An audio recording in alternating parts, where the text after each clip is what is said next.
अस्सलामुअलैकुम, मैं हूं यासिर पीरजादा। आप देख रहे हैं मेट्रो 7 पाकिस्तान। आइए चलते हैं खबरों की जानिब। एडमिनिस्ट्रेटर डीएमसी ईस्ट का फातिमा जनाह कॉलोनी में सीवरेज के कामों का मुआयना। सीवरेज मसाइल के हल के लिए काफी इक़दामात बरोकार लाए गए हैं। सीवरेज इंफ्रास्ट्रक्चर की बेहतरी के लिए ताउन करने पर वाटर एंड सीवरेज बोर्ड के शुक्रगुजार हैं।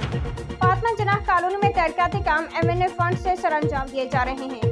Karachi administrator DMC east Syed Shakeel Ahmed ने कहा है कि फातिमा जनाह कॉलोनी UC 14 में सीवरेज मसाइल का हल बड़ा काम है। तवील अरसे से मज़कूरा इलाके के मकीन सीवरेज मसाइल की वजह से मुश्किलात का शिकार थे और अब उनका ये देरीना मसला हल किया जा रहा है। MNA कशूर ज़हरा के मशहूर हैं कि उनके फंड से देरीना मसाइल हल हो रहे हैं। इंशाअल्लाह के इजहार उन्होंने मज़कूरा इलाके में जारी तरक्याती कामों के मुआयने के दौरान किया। उन्होंने मजीद कहा कि जिला शर्की में सीवरेज इंफ्रास्ट्रक्चर की बेहतरी के लिए काफी काम किए गए हैं, जिस पर वाटर एंड सीवरेज बोर्ड के ताउन के भी शुक्रगुजार हैं। अदारों के बाहमी ताउन की वजह से मसाइल के हल में काफी मदद मिली है। सीवरेज मसाइल के हल में भी तकनीकी महारतों का ख्याल रखा जा रहा है, जिससे इलाका मकीन तवील अरसे तक उनसे मुस्तफीद होंगे। जिला शर्की में जहाँ भी तरक्याती काम हो रहे हैं वहाँ अजखुद मुआयना कर रहा हूँ, जिसका बुनियादी मकसद बर वक्त और मयारी तरक्याती कामों की अंजाम दही को यकीनी बनाना है।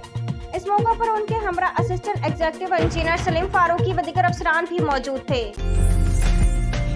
उम्दा में पकाएं और जी भर के खाएं।